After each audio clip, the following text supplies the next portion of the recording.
வணக்கம் அன்பு இதயங்களே. நாம இப்ப பார்க்க போற தகவல் என்னன்னா, சிவபெருமான் தனது ருத்ர அம்சமாக கால பைரவரை தோற்றுவித்து அருளிய நாள்தான் கார்த்திகை தேய்பிறை அஷ்டமி. எனவே கார்த்திகை மாதம் வருகின்ற தேய்பிறை அஷ்டமி நாளை கால பைரவ அஷ்டமி என போற்றப்படுகிறது.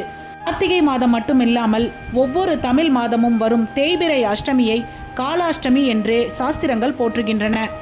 பிரம்மனின் ஆணவத்தை அழித்து நன்மையை உண்டாக்கிய பைரவரை வழிபட வாழ்வில் எல்லா நன்மைகளும் வந்து சேரும் என்பது உண்மை. நவகிரகங்களில் ஒன்றாக விளங்குகின்ற சனி பகவானின் குருநாதர் இந்த காலபைரவரே. காசியே காலபைரவ திருத்தலம். காலபைரவரே காசியில் காவல் தெய்வம். காசிக்கு மட்டுமில்லை, உலகத்திற்கே காலபைரவர்தான் காவல் தெய்வம்.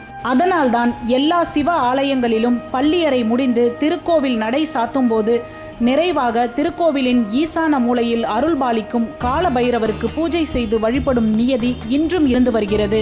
நெருப்பு உமிழும் சிரிப்பு, உக்கிரமம் பொங்கும் நெற்றிக்கண், மழு, பாசம், சூளம், உடுக்கை ஏந்திய திருக்கரங்கள், தலைமாலை புரளும் திருமர்பு, பாம்பணிந்த திருவரை, சிலம்புகள் அணிந்த திருவடிகள், பின்தொடரும் நாய் என கால பைரவரின் திருவடிவம் பயங்கரமாக அமைந்திருந்தாலும் பாரபட்சம் இல்லாமல் தன்னை வழிபடும் அடியவர்களுக்கெல்லாம் அவரவர் வாழ்வில் உள்ள தீமைகளை எல்லாம் அழித்து நன்மைகளை வாரி வாரி வழங்குகின்றார் காலபைரவர்.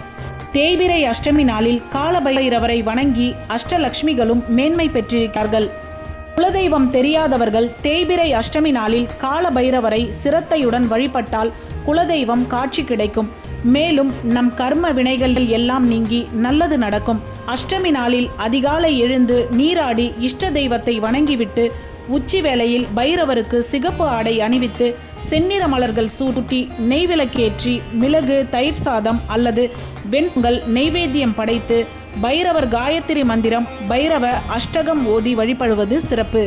கால பைரவரை வணங்கினால் என்ன பலன் கிடைக்கும் என்றால், அச்சம் நீங்கும், எதிர்ப்புகள் நீங்கும், கடன் நீங்கும், வறுமைகள் நீங்கும், எதிர்பாராத கஷ்டங்கள் நீங்கும், கவலை மறையும், குலதெய்வம் அருள் கிடைக்கும், மன நிம்மதி கிடைக்கும், குடும்பத்தில் மகிழ்ச்சி பொங்கும், வாழ்வில் வளர்ச்சி மேலோங்கும்.